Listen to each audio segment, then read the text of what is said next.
This video is for an unnamed viewer. I'm gonna share a little bit about your story. So I don't wanna like jeopardize your privacy here. But I just got an email from a subscriber who's been following my channel for a while. And this individual is getting a knee surgery. So I looked it up, the MPFL, I believe is what it is.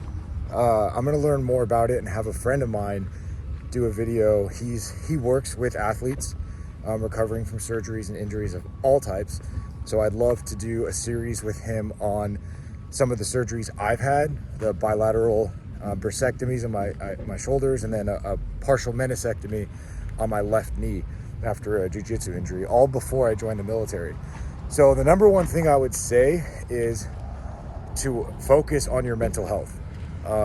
Focus on staying positive, because if you stay positive, you're going to keep moving. You're going to stay active.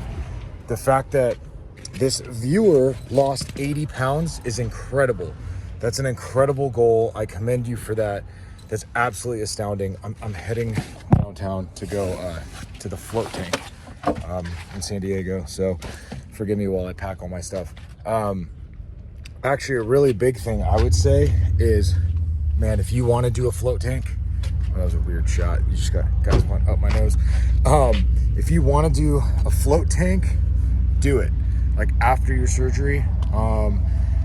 Again, meditative stuff is key after an injury, especially being that you're like so athletic, and you've done so much work already to lose the weight that you lost.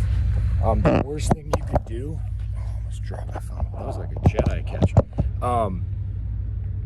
The worst thing you could do is stay sedentary, but obviously you don't want to re-injure yourself, right? So you got to listen to the doctor on what mobility you are allowed after surgery. So like the post-op recovery is really key.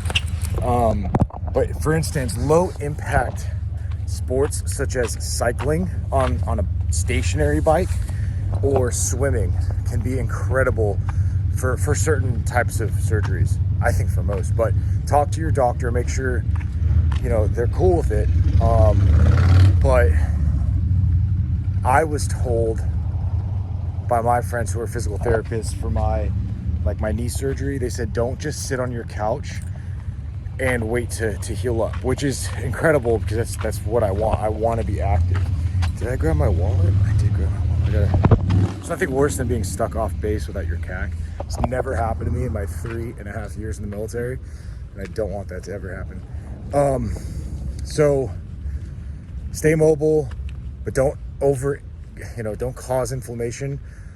Go up to your pain point and then back away from it is what I was told. Like never go into that window of pain, but just kind of hover outside of it. As long as you get those synovial fluids and juices moving throughout your ligaments and tendons and muscles and all of that. So do your due diligence on figuring out what you're allowed to do. Don't overdo it. Maintain a good social group around you. So for instance, losing 80 pounds, that's incredible. That's like out of this world.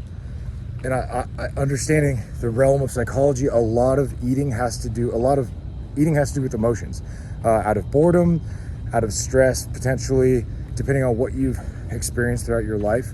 So have a social circle around you that supports you in staying lean, staying fit, staying active. Because the last thing you want to do is isolate, especially with the opiates that they're going to give you after surgery. You prescribe like superfluous amounts of opiates, and that just leads to bad decisions if you overdo it. A lot of people will get overly dependent on opiates, and then they will fear pain to the point where they just medicate everything away, right?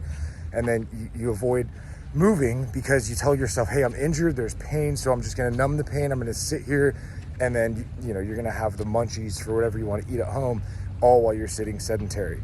So this is a very holistic, systemic approach to what you got to do. Have a good social group around you. Have goals, whether it's getting up and walking somewhere, just walking, no jogging, nothing like that. Whether you can cycle, whether you want to go do yoga or the float tank, just go to the park, hang out with friends. Try to avoid the medication reasonably. If you have pain, of course, take the meds. But when I was seeing my physical therapist, he was part of Narcotics Anonymous. He was addicted to opiates because of his many surgeries, and I was kind of veering down a path where I was wanting to be active, so I would take the prescribed medication as it was prescribed, but I took it a lot longer than I needed to. In his opinion, he was saying, look, if you want to be active, then you got to stop taking the pills to enable your activity, because then I wasn't respecting my injury. I was just sort of numbing my body out and then going to jiu-jitsu, doing all the stuff that was cranking on shoulders, which were recently operated on. And so I had to understand what pain meant. So you learn the difference between pain, between being injured, between just simply hurting, and understand your body and learn your range of mobility and where you can push it and where you can't. So I know this is like a long-winded video, but anybody who's as athletic as you have been and has accomplished what you have accomplished, who undergoes surgery, it's near and dear to my heart, because I know how devastating it is to be somebody who's just so active, and then all of a sudden you're on your butt, on your couch, at home, while your training partners are out doing stuff. That really bothered me so much when my buddy's like, hey, we're gonna go surf, and you're clearly injured, so don't come. Then we're gonna go do jiu-jitsu, we're gonna rock climb, all this stuff, and I'm sitting there at home like, screw you guys, like, I hate you all because you didn't suffer the way I suffered. I'm by myself. So, and again, that's not good when you have like bottles of pills and nothing to do. So stay positive, stay motivated, have people around you that encourage you, and be careful about what you eat. Look into high fiber foods. Obviously you're intelligent enough to know that because you lost the weight. But if you fear gaining it, just avoid that dark mental space where, you know, you go into depression and you want to eat foods that'll just drop a ton of dopamine in your brain. So eat food that makes you happy. You can have the chocolates and the butters and the mayonnaise and all that, but just all within portions. You know, especially take this time when you're sedentary and at home, if you have to be sedentary for a while, to just meal prep and game plan and optimize all those tiny little spots in your life that you can optimize, and just absolutely crush it in those little tiny domains. And as you heal, you know, you get back to where you were, and your injury, believe it or not, is going to catalyze a crap ton of growth, a lot of growth mentally and physically. But like mentally, conceptually, what happens is you start to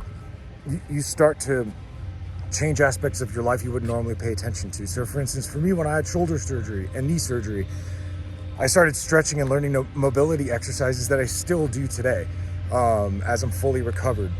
Also, like